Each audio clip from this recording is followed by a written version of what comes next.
So tonight, they talking about coffee. They say, yo, Chad, what y'all talking about? They say, What's really happening to K-Flock in jail? The Bronx drill star who once tore up the charts with Cardi B's Shake It has now traded studio lights for steel bars, and the transformation he's gone through behind those walls has everybody talking. His rise was fast, but his fall, even faster. His career might be on ice before it ever truly hit its peak, but what's wild is how prison hasn't broken him. It's reshaped him. Fans say the man who walked into Rikers isn't the same one the streets are whispering about today. Picture this, 700 people tuned into a jail call just to see him. 700. That's not normal fan love. That's a movement refusing to die. This isn't a story about a rapper who fell off. It's about a young king the system tried to bury alive while the streets kept his name breathing. K-Flock's situation has become a symbol of how fame, loyalty, and street life collide, and how one wrong move can turn a superstar into a cellmate overnight. This whole saga has the Bronx drill scene and the entire hip-hop world locked in. Social media can't stop talking. TikTok edits, fan theories, YouTube debates, Reddit threads blowing up with one question: what really happened to K-Flock? Some call him a victim of the system. Others say he dug his own grave. But one thing's clear: his story has more twists than a Brooklyn backstreet at midnight. And that's exactly why we're diving deep today, to separate facts from fiction, real from fake, and show you the truth behind one of the most shocking transformations in modern rap. Because K-Flock's rise wasn't luck, it was raw energy, pure hunger, and a sound that made the Bronx impossible to ignore. He went from a hungry teenager in the trenches to a Billboard sensation in less than 2 years. But that fame came with a cost, and the countdown to his fate is ticking. December 16th, 2025. That's the date that could decide everything. That's when the judge will decide if 22-year-old Kevin Perez gets another shot at life, or if he spends the rest of it behind bars. A kid who once had the entire Bronx chanting his name is now sitting in a cell, waiting to find out if his story ends or begins again. To understand how it all unraveled, we gotta rewind the clock to when Kevin Perez was just a hungry artist with a dream bigger than the block he came from. Back before the headlines, before the jail calls, before the RICO rumors, back when drill was exploding across New York and a fearless teenager named K-Flock was ready to change the game forever. This kid was the Bronx drill energy in human form. When Shake It with Cardi B dropped, it wasn't just another street anthem, it was a full-blown movement. That track stormed the Billboard Hot 100 and became proof that the Bronx wasn't just talking, it was taking over. It wasn't some lucky hit. It was validation for every gritty rapper fighting to get noticed out the trenches. K-Flock went from a hungry teen with a mic to the face of a whole new wave overnight. And the best part? Cardi B didn't just lend her name. She came from that same struggle, that same block energy. Her cosign wasn't industry politics, it was street respect. The numbers told the truth too. Millions of streams, radio spins on repeat, and the streets blasting it like an anthem. Label execs were in a frenzy, racing to lock K-Flock down before anyone else could. This was supposed to be his moment, his coronation as the Bronx's next superstar. But the story wasn't that simple, fam. See, K-Flock wasn't playing a role or pretending for the camera, he was that life. The lyrics, the tone, the raw aggression, they weren't just bars, they were confessions. In his world, you couldn't separate art from reality because both were born from the same pain. In the Bronx, drill isn't fantasy, it's a mirror of the streets. The beefs are real, the losses are real, and the danger never clocks out. K-Flock was deep in the Sev side and DOA circles, and that wasn't just about representing a sound. It was loyalty, blood, and reputation. Those weren't background dancers in his videos. Those were the same people he grew up with, fought for, and sometimes lost to the streets. When you live that life, fame doesn't erase danger, it just puts a brighter spotlight on it. Then came December 2021, the night that flipped everything upside down. Harlem was freezing, but the streets were boiling over with tension. K-Flock, only 18 at the time, found himself in a situation that would change his entire life. That night, Oscar Hernandez lost his life in a shooting, and within hours, K-Flock's name was plastered all over the news. Murder charges, headlines, mugshots. The Bronx's next big hope was now facing the fight of his life. Imagine that, One moment he's billboard hot, the next he's locked in a cell, his future hanging by a thread. The streets went wild. Some fans swore he was innocent, saying it was self-defense or a setup. Others said he let the fame blind him and refused to leave the block mentality behind. But no matter what side you stood on, one thing was clear. This wasn't just another rapper's downfall. This was a collision between fame and the streets, and K-Flock was right in the middle of it. The prosecution wanted to make him a warning sign, a symbol of everything wrong with drill music. To them, he was the poster child of violence turned viral. But to the streets, he was still one of theirs. Young, reckless, misunderstood, and fighting a system that never believed in him to begin with. The stage was set for one of the wildest trials hip-hop had ever seen. They wanted him buried under that prison, gone for life. But when the trial kicked off, the courtroom flipped upside down. After months of headlines, testimonies, and evidence stacking up, the unthinkable happened.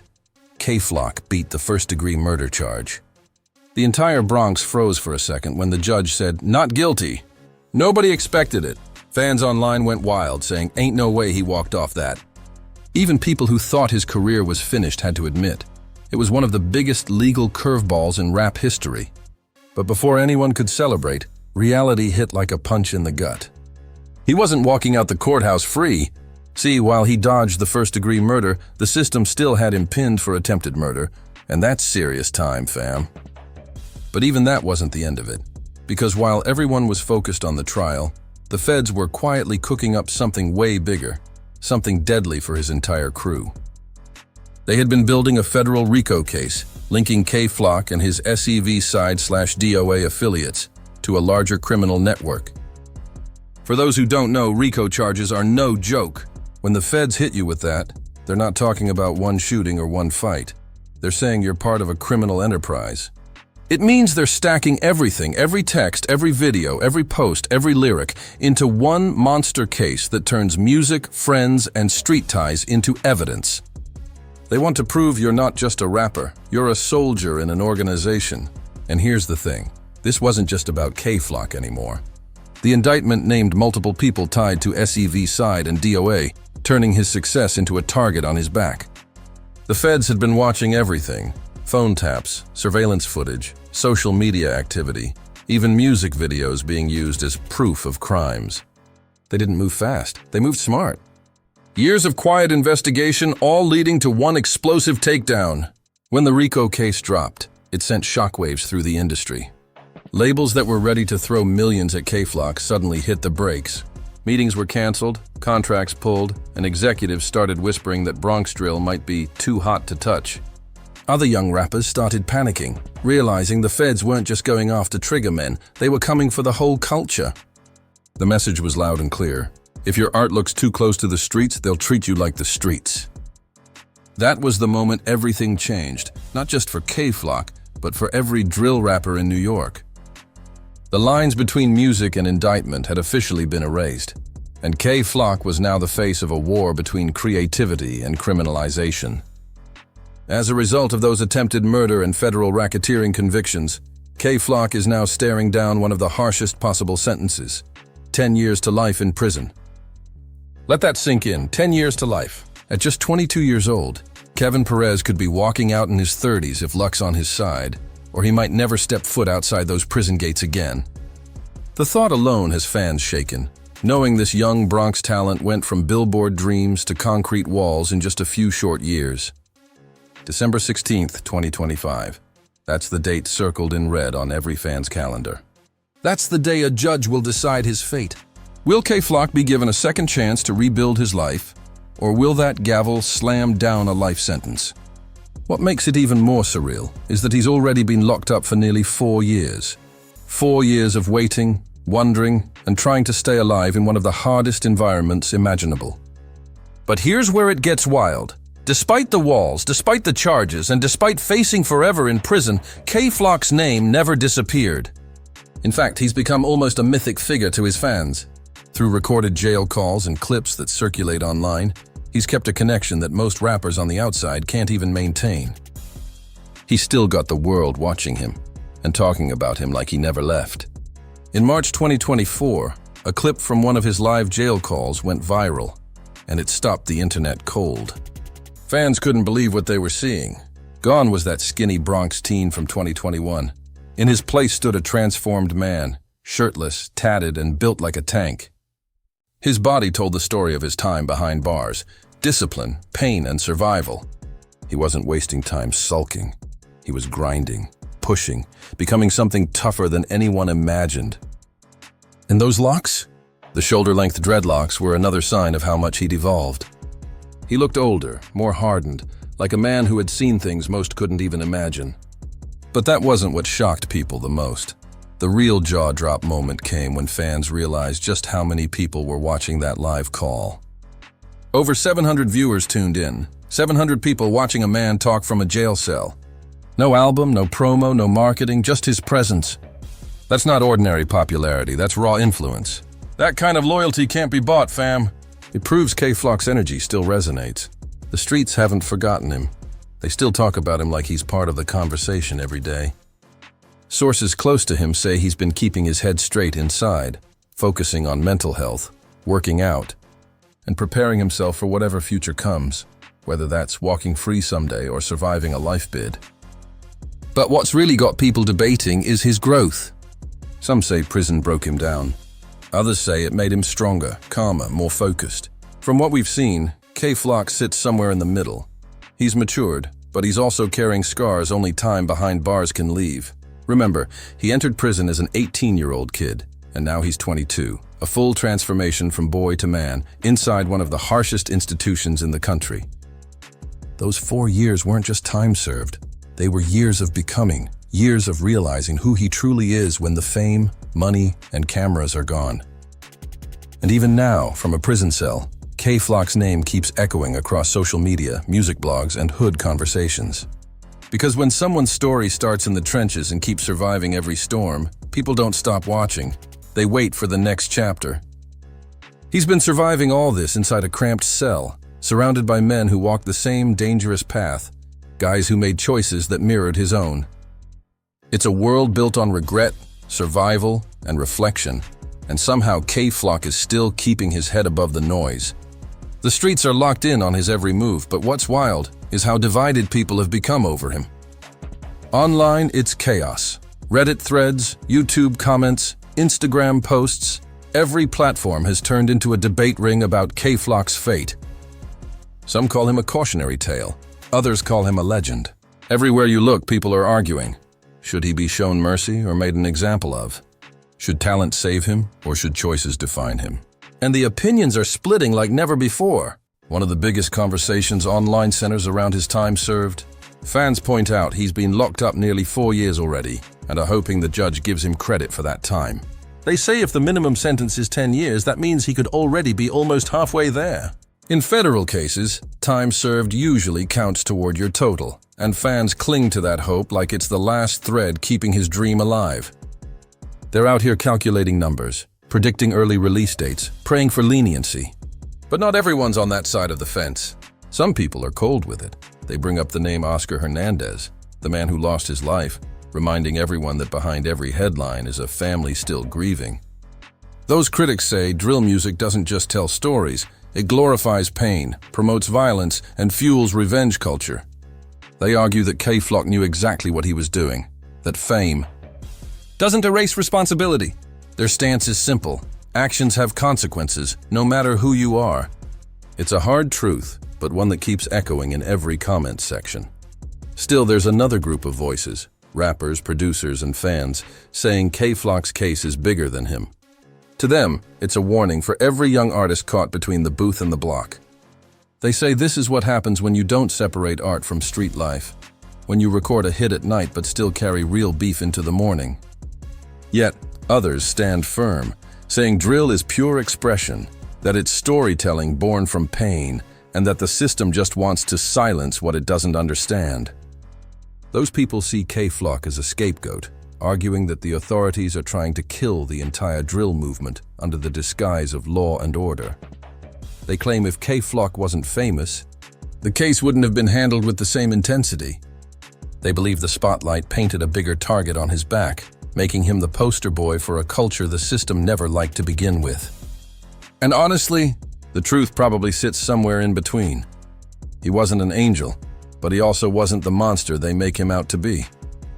Now, as December 16, 2025 creeps closer, the countdown to his sentencing has turned into a national spectacle. Fans, bloggers, and industry insiders are all watching, waiting for that final gavel drop. Will the judge see him as a young man who made mistakes at 18 and deserves a second chance? Or will they decide to make an example out of him, to send a message that the streets and the studio can never mix again?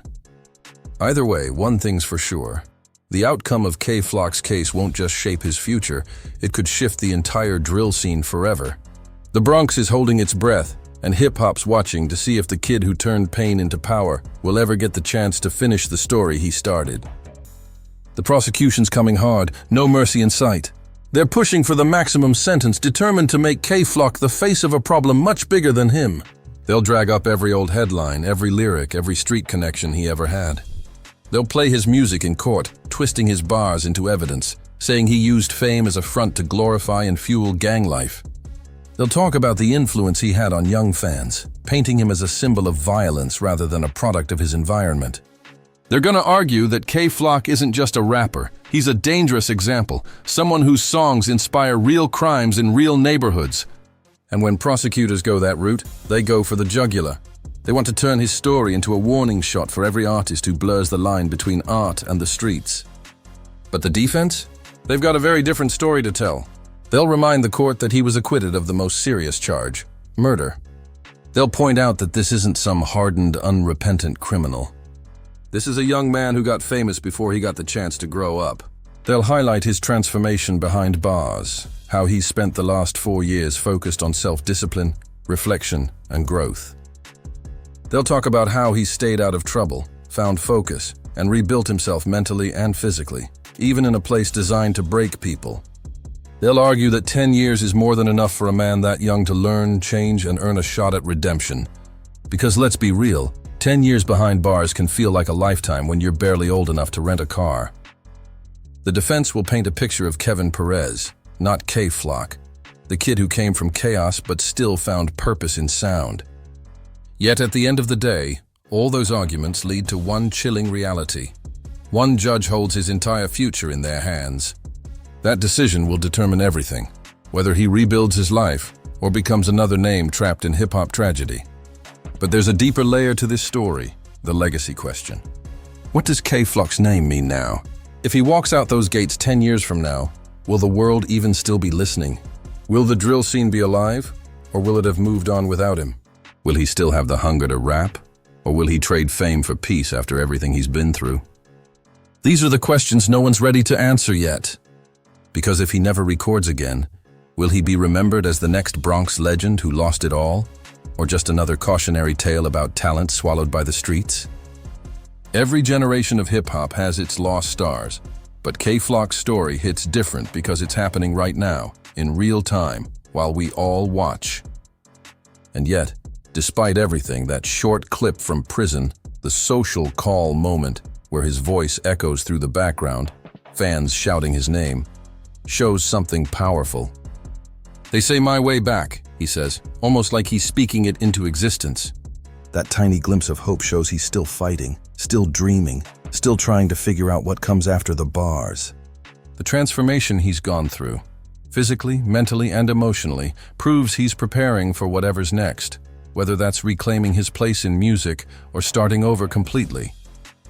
Because even if he never drops another track, his story already speaks volumes. Kay Flock's journey has become bigger than one artist or one case. It's a mirror of hip-hop's biggest struggle, the tug-of-war between street loyalty and survival, between staying real and staying alive. It's a clash between culture and the courtroom, where every lyric can be used as evidence and every mistake becomes a headline. As December 16, 2025 draws closer, the countdown feels bigger than just one sentence. It's about what his story will stand for in the years to come. Will it change how we view drill music, or how the system handles young Black and Latino artists who rise from poverty into fame? Or will it just fade into another tragedy we talk about for a week and then forget? Whatever happens, one thing's undeniable. Kay Flock's story forces us to look at the cycle, the culture, and the system itself. It's not just about guilt or innocence anymore. It's about what kind of world creates these stories in the first place. The real kicker, though, the part that hits hardest, is that no matter what happens on sentencing day, K-Flock has already paid a price no amount of money or fame could ever fix. 4 of his most crucial years gone.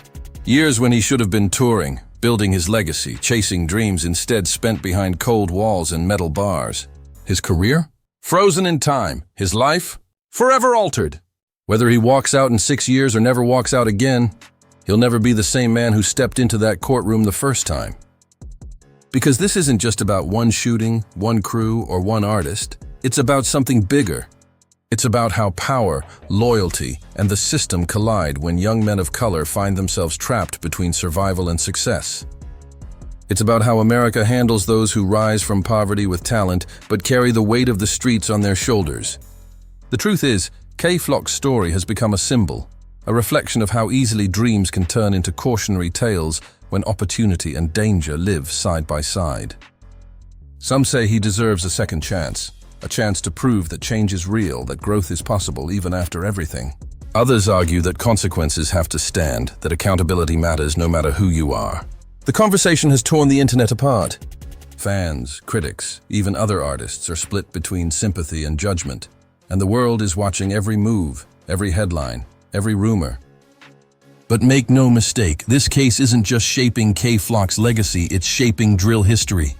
The outcome will set a tone for how the industry treats every artist who comes from that same world of struggle and survival. Because for every K-Flock sitting behind bars, there's another young rapper right now trying to decide if chasing fame is worth losing freedom. So now the question goes beyond K-Flock. How should the music world handle drill artists who live what they rap? Should the system help them separate from the streets, or will it keep punishing them for the world they were born into? December 16th is right around the corner, and the tension is unreal. Whatever happens in that courtroom won't just end a story, it'll shake the entire culture. Because when the gavel falls, it won't just decide one man's fate. It'll echo through the whole Bronx, through hip-hop. Through every block where kids still dream with a mic in one hand and a struggle in the other. And remember, real recognize real, and this story? It's far from over! The streets, the fans, and the music world are all waiting for that verdict. Because what happens next might change everything we know about drill, fame, and redemption